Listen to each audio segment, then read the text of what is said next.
¿qué es la energía? Nos dicen acá. ¿Cómo cuidarnos de la contaminación energética? La energía es el principio cósmico universal que utiliza el único, el inmutable, para administrar todo, todo con mayúsculas. Quiere decir, la energía es todo y está en todo y todo lo conduce. No hay ausencia de energía en nada, pero sí hay distintos aspectos de la energía en todo.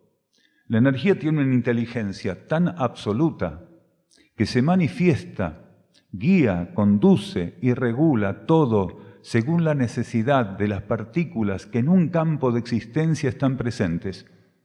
La superficie planetaria es uno de los campos de existencia de este planeta, no el único, uno. Existen campos de existencia intraterrenos, ¿sí?, o del magma central, todos regulados por leyes diferentes. El magma central y la superficie están bajo ley de karma todavía. En los niveles intraterrenos se rige la ley evolutiva o rige la ley evolutiva superior o la ley de ciclos. Pero la energía, decíamos, es todo y está en todo. Lo cual nos lleva, antes de seguir profundizando algunos aspectos, a sugerirnos tener cuidado con esta tendencia tan en suba de querer manipular la energía. Hace instantes decíamos que la energía es absolutamente inteligente. Quiere decir que todo lo sabe. Es omnipotente, todo lo puede, ¿sí? Y, de algún modo, omnipresente, está en todo. Esos son los tres principios básicos de la energía: su omnipresencia, su omnipotencia y su omnisciencia. Por lo cual, si alguno de nosotros dijera que está preparado porque se lo revelaron, porque pagó para que le hagan una iniciación, o por lo que fuera, que está preparado para dirigir y manipular la energía, le aportaríamos que está viviendo una gran ilusión egoísta, ¿sí?, primitiva. Porque la energía no necesita que ninguno de nosotros le diga dónde estar, qué hacer, ¿sí?, y cómo hacerlo. Se basta por sí misma. Entonces, si tuviéramos realmente una conciencia genuina de lo que es la energía, no entraríamos en prácticas que son controversiales para la energía, porque mientras los hombres inventan prácticas, muchas veces simplemente para que surja el dinero de algún modo en su vida, la energía intenta estimularlos para que comprendan que se están equivocando. Pero esto, de lo cual hablamos hace un rato, el libre albedrío, es esta gran prueba. Hago lo que se me antoja. Y si a mí se me antoja decirle a la energía que haga algo, lo voy a hacer. Y seguramente la energía, como lo hago con una pureza de corazón enorme, va a corresponder mi pedido. Casi seguramente. Entonces, ese ser no entiende, como dijimos, que la energía procede del centro de la creación. Es la herramienta única y absoluta que tiene el inmutable, el único, el innombrable, el centro coordinador de la vida galáctica, ¿sí?, para ordenar y administrar todo con mayúsculas. Quiere decir, proviniendo de aquel eje central de la vida cósmica, no sea cuestión, como algunas veces decimos, que haya llegado hasta aquí, justo se olvidó qué tiene que hacer y nosotros tengamos que decirle cómo, cuándo y dónde. ¿Cuál de los dos estará equivocado? La energía, que todo lo sostiene, o nosotros, que estamos empecinados en decirle qué hay que hacer. Queda con respuesta abierta, con final abierto, esa pregunta. Estoy intentando entender cuál sería la respuesta. Creo que ya estoy cerca, ¿sí?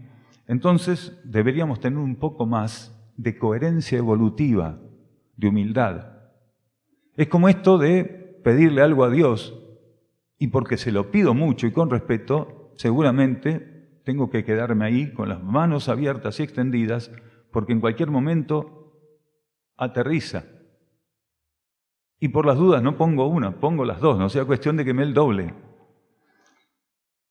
Entonces, pedirle a Dios es lo mismo que intentar manipular la energía. no es otra cosa, solamente que lleva otra semántica, ¿sí? Otra gramática. Entonces, tendríamos que tener en cuenta que pedir no corresponde, porque lo que tenemos y cómo lo tenemos, sea faltante o sobrante, es por la relación con las leyes de la energía.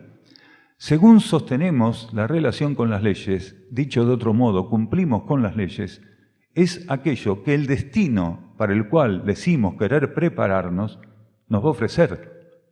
Si mi relación con las leyes cósmicas, reflejadas en las leyes espirituales y ofrecidas por mi alma, ¿sí?, es mala, ¿qué estoy esperando que aparezca en mi vida? ¿Qué podría aparecer en mi vida si no precisamente el retorno kármico de mi actitud?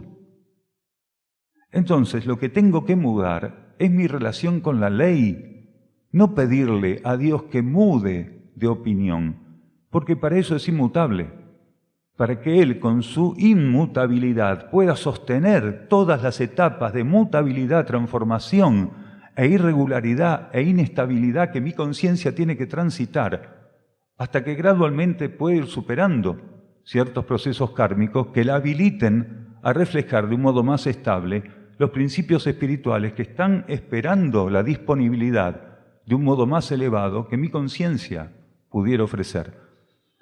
Entonces, pedirle algo a la energía, pedirle algo a Dios, es lo mismo. Lo que tenemos que hacer es regularizar nuestra relación con las leyes.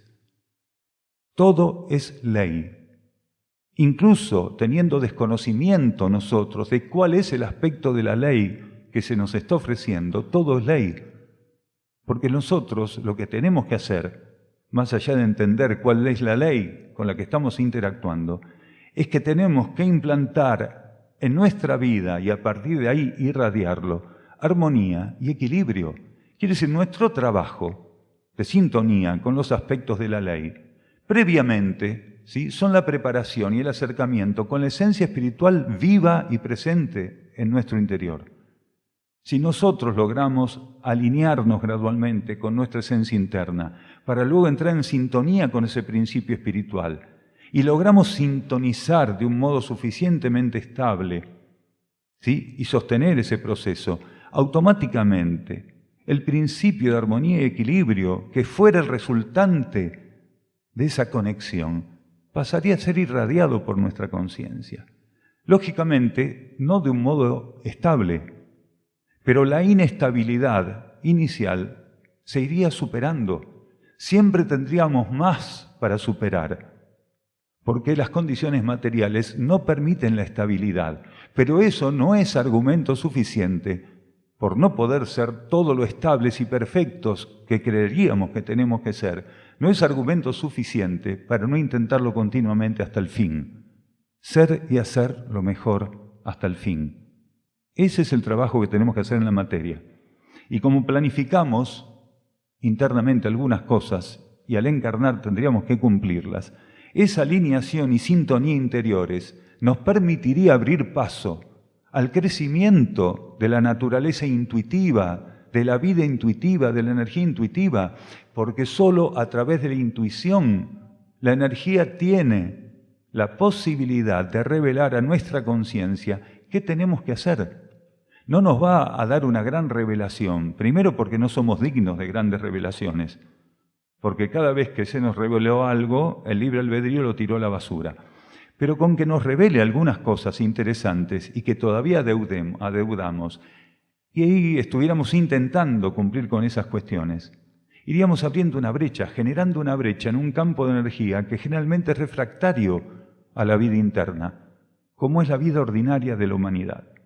Si cada uno de nosotros aprendiera a silenciarse, a aquietarse, a permitir que la vida interna lo toque, gradualmente, ¿sí?, recibiendo aquello, aceptándolo, sosteniéndolo, sirviendo a partir de la relación que mantuviéramos con aquella cuestión, estaríamos enriqueciendo un proceso que derivaría de algún modo u otro en la elevación y el rescate gradual de la vida material de este planeta, sin acordarnos de nosotros, sin estar pendientes de nosotros, ¿sí?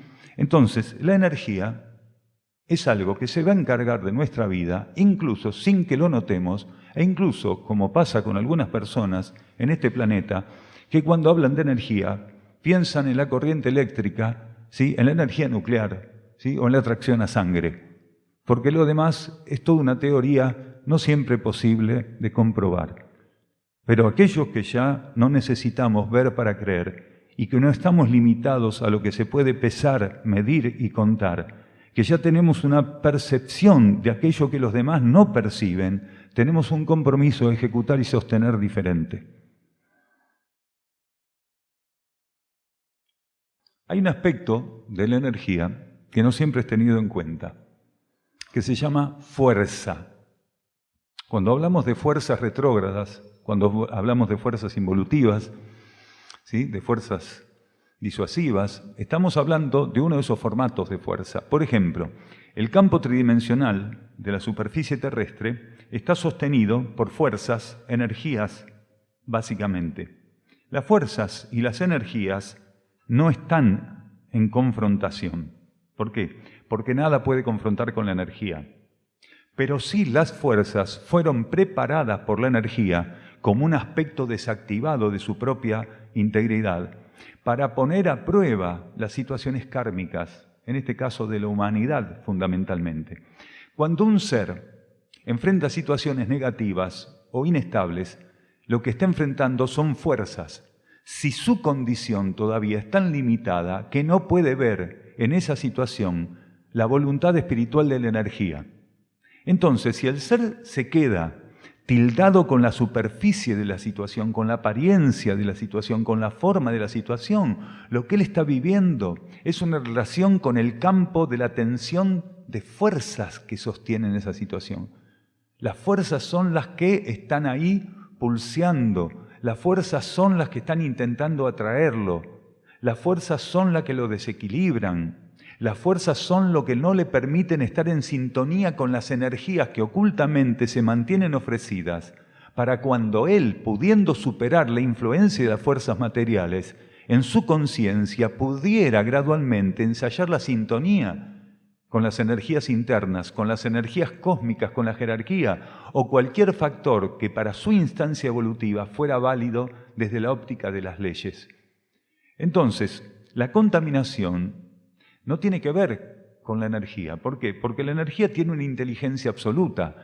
Cuando la energía nos estimula, si nosotros no aceptamos el estímulo y lo rechazamos, la energía no nos va a sobreestimular porque sabe que nos destruye. Cuando hay rechazo, la energía en su inteligencia no sobreestimula. Pero las fuerzas, cuando no les prestamos la debida atención, ¿sí?, acosan y cada vez más, pero tienen la posibilidad de no destruir nuestra conciencia, pero sí de desequilibrarla.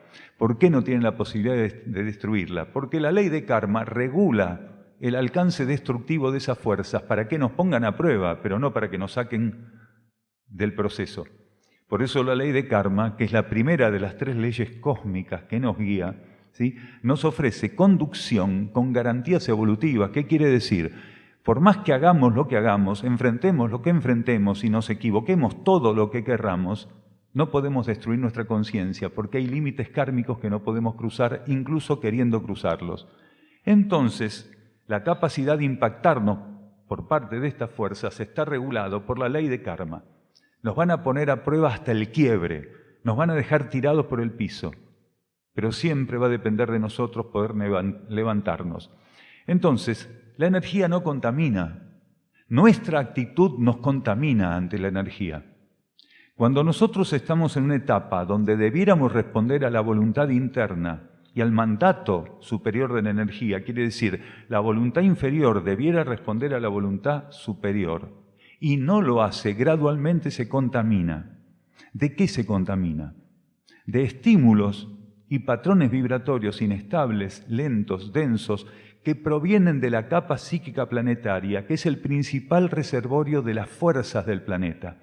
Las fuerzas involutivas tienen en la capa psíquica su reservorio, ¿sí?, quiere decir su guarida.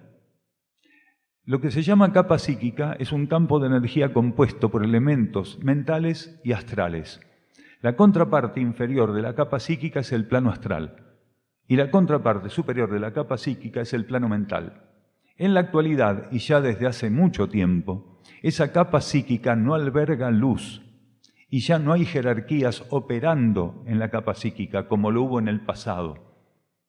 Hoy toda la capa psíquica está ocupada, copada podríamos decir, por fuerzas disuasivas. Cuando nosotros no entramos en sintonía y obediencia con los estímulos internos, no es que quedamos en un estado neutro donde nada nos va a afectar. Si no estamos en sintonía con los estímulos internos, alineados a la vida interna y buscando responder a ella, automáticamente la influencia de la capa psíquica en nosotros se va ampliando. Cuanto más nos demoramos o más irregulares somos en la búsqueda interior, mayor la influencia que tiene esta capa psíquica sobre nosotros. Las fuerzas disuasivas van ganando terreno. No solo es que crecen y se robustecen, sino que nosotros nos debilitamos por falta de conexión interior.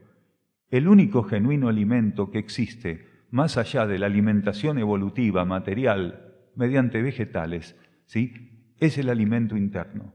La complementariedad entre el alimento vegetal y el alimento interno son la comida perfecta, ¿sí? Son el equilibrio perfecto. Eso es. Entonces, estas fuerzas disuasivas, cuando tienen suficiente influencia sobre nosotros, nos van restando la posibilidad, van minando nuestra voluntad y nuestra atención y van restando la posibilidad de que logremos la tan necesitada sintonía y alineación interior. Eso nos contamina. Hoy en día, las enfermedades llamadas mentales cada vez van en mayor avance. Y la explicación interna para eso es que la conciencia humana se distanció de la luz y de la esencia interna. Distanciarnos de la voluntad interna, de su esencia y de su luz, ha enfermado nuestra psiquis, para que en situaciones tan inestables, crudas, irregulares y caóticas como las que hoy están actuando presentes en la superficie terrestre, se necesita comunión con la luz para no enloquecer, o para que nuestro cerebro no sea afectado a través de nuestro campo mental, emitiéndole, como espejo y herramienta que el cerebro es de la mente, patrones inestables y egoístas. Tanto la mente como el cerebro se enferman a través del egoísmo. La ausencia de sintonía interior, de luz interna y de esencia interna, va tornando rígidas las partículas que componen, ¿sí?, el material cerebral, la corteza cerebral, el etérico cerebral se va descomponiendo.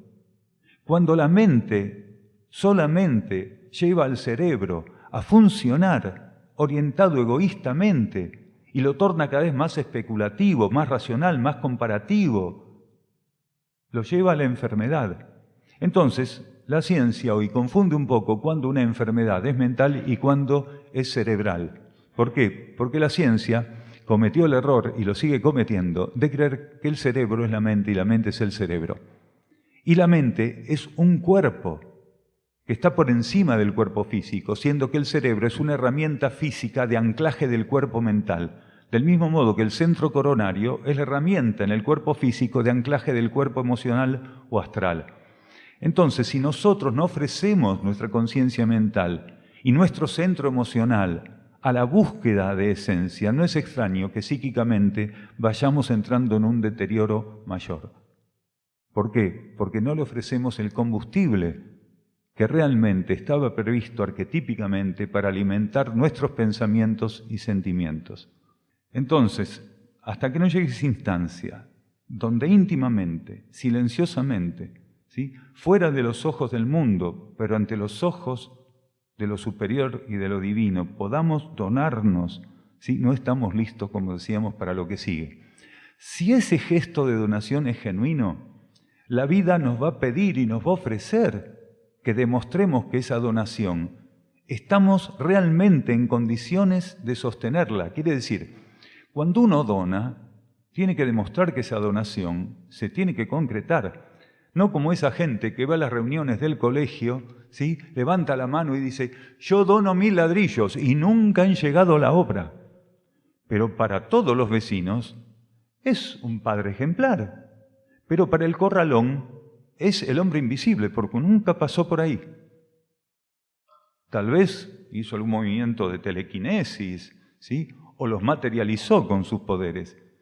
Pero, volviendo a lo que decíamos, donarnos es algo que demanda de nuestra fidelidad y persistencia, porque en cuanto eso, con verdadera y genuina donación, fue ejecutado, la vida nos va a poner situaciones donde dice, ponga los 1000 ladrillos ahí. La vida, en cuanto perciba que esa donación es genuina, de decir, bueno, ahora lo que sigue es ponga los 1000 ladrillos. Pero cuidado, que en la situación que va a venir después de esa, también va a tener que poner 1000. Y esté atento, porque después de que practicó poniendo 1000 y 1000, en la tercera, en la cuarta y toda lo que siga, ¿sí? Va a tener que poner mucho más. Porque usted va a tener que actualizar esa donación. Porque cuando usted donó lo que donó, no era lo que ahora es. Porque haber puesto todos esos ladrillos lo hizo madurar y trascender cosas. Entonces lo que puso ayer es insuficiente hoy. Entonces estamos ante la prueba de renovar el compromiso con las leyes, con la vida interna, de renovarlo genuinamente, de ver si solamente eran 1000 ladrillos, ¿sí? Como dijo ese padre, y que los otros 1000 los ponga otro. Entonces, eso no sirve al plan evolutivo. El plan evolutivo está esperando que no solo pongamos lo que ofrecimos poner antes de encarnar, lo que nos comprometimos a cumplir, esa planificación interna, sino que ante el ausentismo de un montón y sin aviso, estemos dispuestos a remangarnos y a poner más. Entonces, solo el olvido de nosotros y la capacidad genuina de mantenernos donados y en la práctica espiritual, ¿sí?, entregar momento a momento lo que corresponda, es que vamos a cumplir con esto de rescatar la vida planetaria, simplemente porque somos parte de un pequeño conjunto, de una minoría, que pudo trascender en alguna medida, en alguna aunque más no sea, el egoísmo y está abierto para causas universales y dispuesto para que el altruismo y la solidaridad puedan contar con su conciencia para manifestarse. Entonces, el trabajo espiritual, como vemos, no es un hobby. No es ningún hobby. Y más de uno debería plantearse, si no salir del closet, que se usa mucho para otras cosas, salir del closet y enfrentar directamente su vida bajo un sistema materialista, porque es así, y dejar de contaminar, ¿sí?, esa franja de energía, que es una especie de patrón vibratorio que quienes realmente trabajan para la vida interna están sustentando, están intentando madurar para poner a disposición de los demás. Quiere decir, la irradiación que aquellos que no son presa de las fuerzas materiales ni buscan sintonía con la capa psíquica, están generando como una liberación conjunta a partir de una minoría, de un patrón vibratorio que seriamente busca poner en el otro plato de la balanza lo que falta casi totalmente.